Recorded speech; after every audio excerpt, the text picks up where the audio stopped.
The hospital room is quiet. It is 2009. The cameras are rolling. Two 16-year-olds make an impossible choice to place their newborn daughter into the arms of strangers, hoping to give her a better life. Yeah. The flash bulbs go off, the crowd freezes, and just like that, reality television had a new obsession. It really did. It's a moment that defined a generation of MTV viewers. But the cameras never captured the true fallout. Which brings us to today's headline. Teen mom's saddest story, the daughter Catelynn Lowell can't get back. Welcome to Starscope Report. Thanks for having me. I mean, this is such a heavy topic to unpack. It really is. Join Jordan and Jamie as they uncover Hollywood drama, music industry shakeups, and viral influencer scandals. From red carpet surprises to social media controversies, we dive deep into the stories behind the fame. And the story behind this particular fame is, well, it's pretty heartbreaking on all sides. Absolutely. Because today we are unpacking the highly public, incredibly emotional collapse of reality TV's most famous open adoption. Right. Using sources like OK Magazine, E! News, Us Weekly, and critically some really insightful adoptee perspectives from the Adoption Lounge, we're going to explore all of it. The biological parents' public grief, the adoptive parents' desperate need for boundaries, and the 15-year-old girl caught right in the middle of it all. Yeah, she is right in the crossfire. It's a complex situation that really forces us to look at the intersection of, private family dynamics and these highly public platforms. Exactly. Because we're talking about a collision between a legal arrangement made a decade and a half ago and the modern reality of social media and television fame. So let's just jump right into the catalyst for this recent fallout. Because a few weeks ago, Tyler leaked the original adoption agreement. He did, which is wild. I know, right? According to OK Magazine, a deeply frustrated Tyler took to his Instagram story to expose the actual physical contract they signed back in 2009. Yeah, he was not holding back. Not at all. He highlighted the clauses where they requested pictures and an update twice a year for 18 years.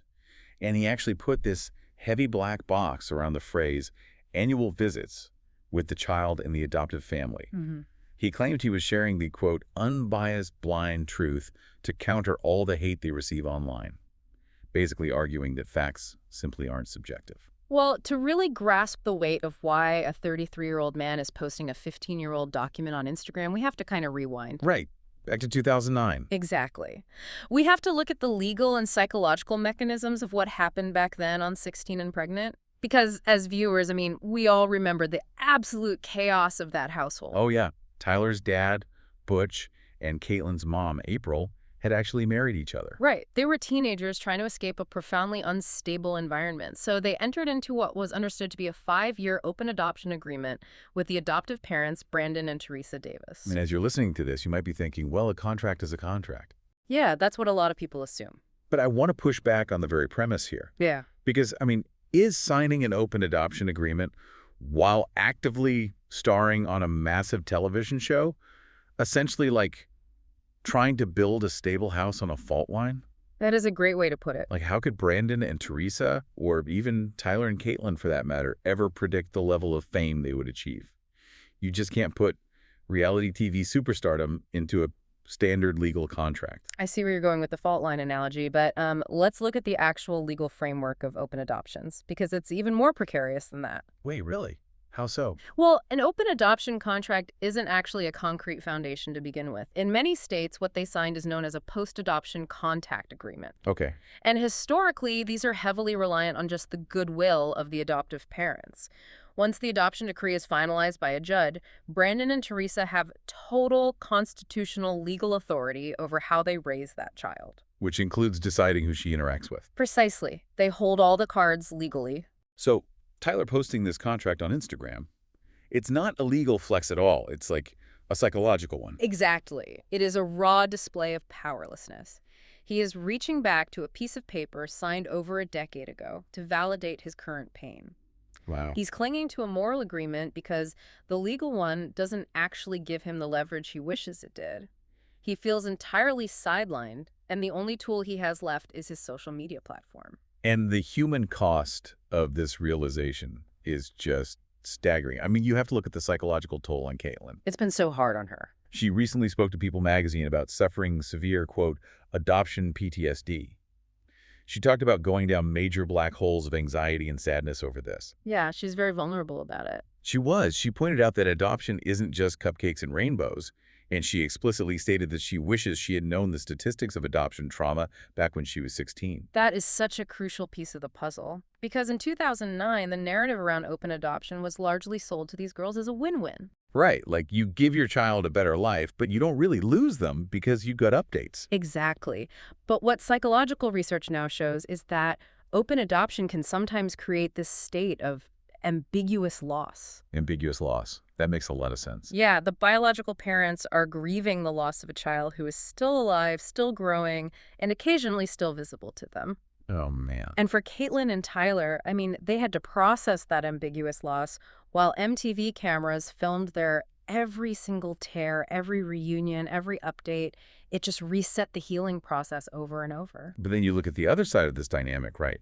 You have Brandon and Teresa, and they're trying to raise a teenager in an era where literally everything ends up on TikTok. Oh, it's a nightmare for privacy. Right. If you're a parent listening to this, just imagine trying to maintain boundaries for your kid, but your kid's biological parents have millions of followers. That's the paradox of their reality TV fame.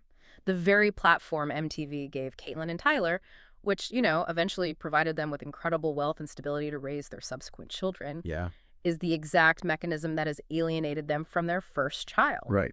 An open adoption agreement made in 2009 simply couldn't account for the social media landscape of today. Not at all. Nor the relentless scrutiny of a passionate reality TV fandom. Brandon and Teresa are viewing this purely through the lens of protecting a 15-year-old's privacy. It's a tragic situation where both sides are acting out of a profound sense of protection, but their methods are just completely at odds. Yeah. But this reliance on a 15-year-old piece of paper didn't just happen in a vacuum. It was a desperate reaction to a door being completely slammed shut in their faces. Because if you think posting a contract was dramatic, wait until you hear the ultimatum that finally severed their physical ties. And we're going to dive into exactly what was said in those text messages. It gets really intense. It does. And if you're loving these Hollywood twists and pop culture deep dives, make sure you're subscribed. We've got even crazier stories ahead. So the breakdown in communication here was not a sudden explosion. It was a slow burn of misaligned boundaries that eventually just ignited. Yeah, if we look at the timeline, the friction actually started long before the contract leak.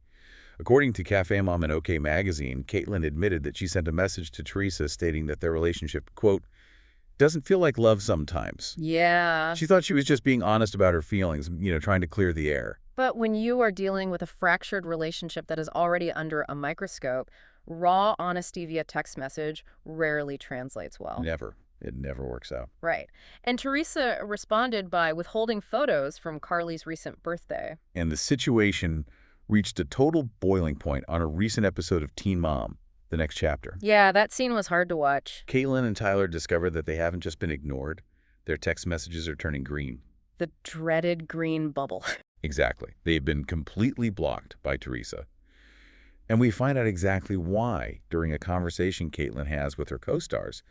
She reveals that Teresa had spoken to their adoption counselor, Dawn. Right, Dawn from the agency. And Teresa explicitly said she had to block Catelynn for her own mental health and anxiety.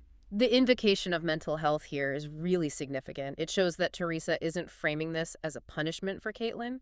She is framing it as an absolute necessity for her own survival and the stability of her household. But Teresa didn't stop at just blocking them. She laid down some very strict ultimatums. She demanded that Catelynn and Tyler stop sending gifts to Carly, calling the behavior inappropriate and uncalled for. Wow, that's a strong boundary. Very strong. Furthermore, Teresa made it known that she expects a, quote, very sincere apology for Catelynn and Tyler speaking about them online. And how did Catelynn react to that demand for an apology? Defiantly. I mean, Wow. She fired back on camera saying, I deserve a teen's apology for me putting the truth out about how you are as a human and what you did to us. Man, this exchange just perfectly encapsulates the central conflict. Catelynn feels betrayed by a broken promise. Teresa feels violated by a lack of privacy. Yeah. Both feelings are incredibly valid, but they simply cannot coexist peacefully in the current environment. No, they really can't. And this public airing of grievances has actually caused a massive shift in how the audience views them. Really? Yeah. If you look at the Teen Mom subreddit, the fandom is largely turning against Catelynn and Tyler. And reality TV fans are usually fiercely loyal to the original cast. That's true. But commenters are accusing them of being self-centered. One user bluntly wrote, "Carly is not their daughter." Ouch. They are facing heavy criticism for weaponizing their huge platform against private citizens who are just trying to live their lives out of the spotlight. And honestly, I have to ask, at what point does sharing your truth on social media cross the line into public manipulation? That is the million-dollar question. Because when you have millions of followers, venting your frustration isn't just venting, it's directing an army, whether you mean to or not. That is the crucial mechanism of platform power. Let's look at how their adoption counselor, Dawn, neutrally unpacked this exact issue on the show. Oh, Dawn had some real talk for them. She did. Dawn warned Catelynn and Tyler that they have to own the fact that they hold a ton of power with their massive television and social media reach. Right. Dawn gently suggested that this constant public pressure might be the very thing forcing Brandon and Teresa to retreat. I mean, think about it. If Brandon and Teresa feel that any private text message or disagreement could become a headline in Us Weekly the next day, the safest option is to just stop communicating entirely. But Tyler's response to Dawn was so telling. He looked right at her and said, "I have no power." Which highlights the absolute tragedy of their miscommunication here. Tyler genuinely feels powerless because he can't see, touch, or speak to his biological daughter. Yeah. He feels legally and emotionally sidelined. He doesn't view his Instagram account as a weapon. He views it as a megaphone for a man screaming into the void. But to Brandon and Teresa. Meanwhile, Brandon and Teresa likely feel incredibly threatened by the sheer volume of public scrutiny that megaphone generates. And this brings us to a vital, often overlooked perspective in all of this. The Adoption Lounge YouTube channel, which is hosted by adoptees, spent a lot of time analyzing this dynamic. Yes, their perspective is so important. And they pointed out the most critical detail of this entire saga. Carly is now 15 years old. Exactly. The narrative so often treats her like the infant she was in 2009, or, the toddler from those early reunion specials. But she is a young adult now. Right. And having her life broadcast to millions of strangers strips her of her autonomy. Completely. The hosts at the Adoption Lounge explained that growing up adopted is a normal experience for the child. But having your entire high school and millions of strangers online know the intimate details of your family dynamics because it's a television storyline, that is highly invasive. Just think about the developmental stage of a 15-year-old. They are intensely focused on fitting in, on their social environment, and on establishing their own identity. Yeah, high school is hard enough. Exactly. Brandon and Teresa might simply be shutting down communication because they don't feel it's a safe space for their teenager anymore. They're likely trying to construct a protective bubble around her high school years, shielding her from the collateral damage of a reality television feud. It really makes you rethink who the victim is in this scenario. It does. But with physical visits and text messages completely cut off, Catelynn and Tyler haven't given up. Later in the deep dive, we'll talk about the secret digital lifeline they've created for Carly and the cynical twist the internet thinks is waiting for them. Yeah, the internet is not being kind about this. Stay tuned and hit that subscribe button so you don't miss what's coming next in this reality TV saga. So if the physical doors are closed and the text messages are green, the dynamic shifts entirely to the digital realm. How do you maintain a connection with someone you are forbidden from contacting? Well, you send an email into the void. Tyler recently appeared on the Kate for Dinner podcast, which was widely covered by Us Weekly and the Ashley's Reality Roundup, and he revealed their final strategy. They went ahead and set up a secret email address specifically for Carly. Since they can't text or call Brandon and Teresa, this is basically their unilateral workaround. Yeah. Tyler explained the mechanism of how they use it. Whenever they think of Carly, or when a major life event happens, they send updates and pictures to this inbox. And they specifically send photos of her biological sisters, Nova, Vieta, and Raya. The concept here is that Tyler wants to ensure Carly knows she isn't, quote, forgotten about. The long-term plan is to hand over the login and password if she ever reaches out to them when she's older. Like, she could log in and instantly have access to years of scrolled messages and photos. It sounds deeply emotional, but it brings up a massive piece of collateral damage. How do you explain this ongoing, invisible relationship to the children currently living in your house? It is incredibly difficult from a parenting perspective. According to the Ashley, Their 11-year-old daughter, Nova, is actually old enough to remember visiting Carly during those earlier open adoption days. Oh, right. She was at some of those visits. So naturally, she is asking questions. She wants to know why they can't see her sister anymore. And Tyler has stated that he absolutely refuses to lie to his children. He tells Nova bluntly that Carly's parents don't think it's a good idea for them to be involved anymore. That's a tough conversation. Very tough. But he frames it for his daughters as a grief and loss thing.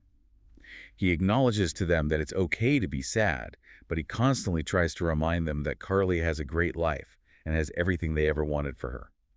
He told his kids, quote, "We can feel sad for ourselves and really happy for her." That is an incredibly mature psychological concept to introduce to an 11-year-old. Right. He is teaching his daughter how to hold two conflicting emotions at the exact same time, personal grief and altruistic joy. It's a textbook coping mechanism for ambiguous loss. It is a beautiful way to explain it to a child. But the public reaction to this email strategy, it has been downright brutal. Oh, Reddit was ruthless. Reddit had an absolute field day analyzing this secret inbox. Fans are deeply cynical about the execution. Users are predicting this email address won't be a sweet archive of family photos. No. They think it will either be filled with manic bombardments and angry rants about Brandon and Teresa, or, and this is a deep cut for longtime Teen Mom viewers, they think Catelynn and Tyler will just be too lazy to maintain it. Ah, the scrapbook. Yes. Years ago on the show, they made a huge deal about creating a physical scrapbook for Carly, and they notoriously failed to finish it. The internet never forgets a dropped storyline, that's for sure. Yeah. But looking past the cynicism of Reddit, let's analyze the psychological weight of this email account. Yeah, let me throw an analogy at you because I've been thinking about the mechanics of this. Is this email account a digital time capsule of parental love?